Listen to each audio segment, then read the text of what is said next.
43 million Indian women, అంటే 4 కోట్ల పైగా ఇండియాలో ఉన్న మహిళలు సఫర్ అవుతున్న డిసీజ్ ఎండోమెట్రియోసిస్. కానీ 10% మందికి కూడా దీని డయాగ్నోసిస్ ఆ ట్రీట్మెంట్ అసలు ఇది అంటే ఏంటో తెలియదు. ఎండోమెట్రియోసిస్ అంటే లైనింగ్ ఏదైతే మనకి బ్లీడింగ్ పీరియడ్ బ్లడ్ గా వెళ్ళిపోతుందో ఆ lining different parts of the బాడీకి వెళ్ళడమే ఎండోమెట్రియోసిస్. ఇక్కడ తప్ప ఇంకెక్కడున్నా ఎండోమెట్రియోసిస్. కామన్ గా ఎక్కడుంటుంది? కామన్ గా ఇలా అంతా వచ్చి ఓవరీలోకి వెళ్తుంది. అక్కడికి వెళ్ళి ఆ ఓవరీలో సిస్ట్ లాగా కంతి లాగా ఫామ్ అయ్యి ఒక డార్క్ చాక్లెట్ మెటీరియల్ ఫామ్ అవుతుంది. చాక్లెట్ సిస్ట్ అంటాం. సెకండ్, ఈ లోపలికే వెళ్ళిపోయి అడినోమయోసిస్ ఫామ్ అవుతుంది. గర్భసంచి థిక్ గా చాలా స్టిఫ్ గా అయ్యి హెవీ పెయిన్, బ్లీడింగ్ ఇట్లాంటివన్నీ కాజ్ చేయొచ్చు. ఇంకొకటి, వెనకాలంతా వెళ్ళిపోయి ఇదంతా అతుకులుగా అయిపోతుంది. పేగులకి తర్వాత ముందర బ్లాడర్ అంతా అతుకులుగా అయిపోవడం అన్నమాట. ఈ ఎండోమెట్రియోసిస్ వల్ల 50-60% మందికి చాలా కామన్ గా ఉండేది సంతానలేమి,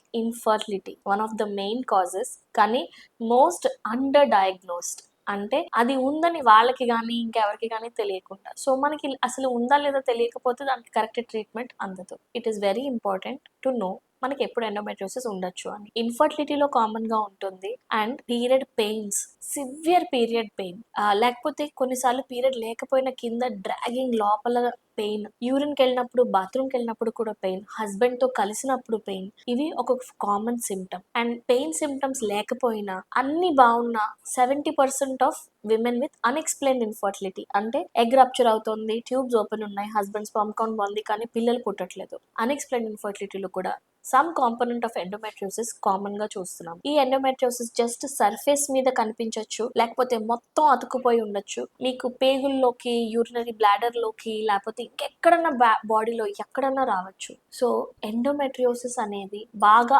అవగాహన ఉన్న వాళ్ళ దగ్గరికి వెళ్ళి డయాగ్నోసిస్ మనం చేయించుకోవడం, ట్రీట్మెంట్ కూడా స్పెషలిస్ట్ తో చేయించుకోవడం అనేది చాలా ముఖ్యం.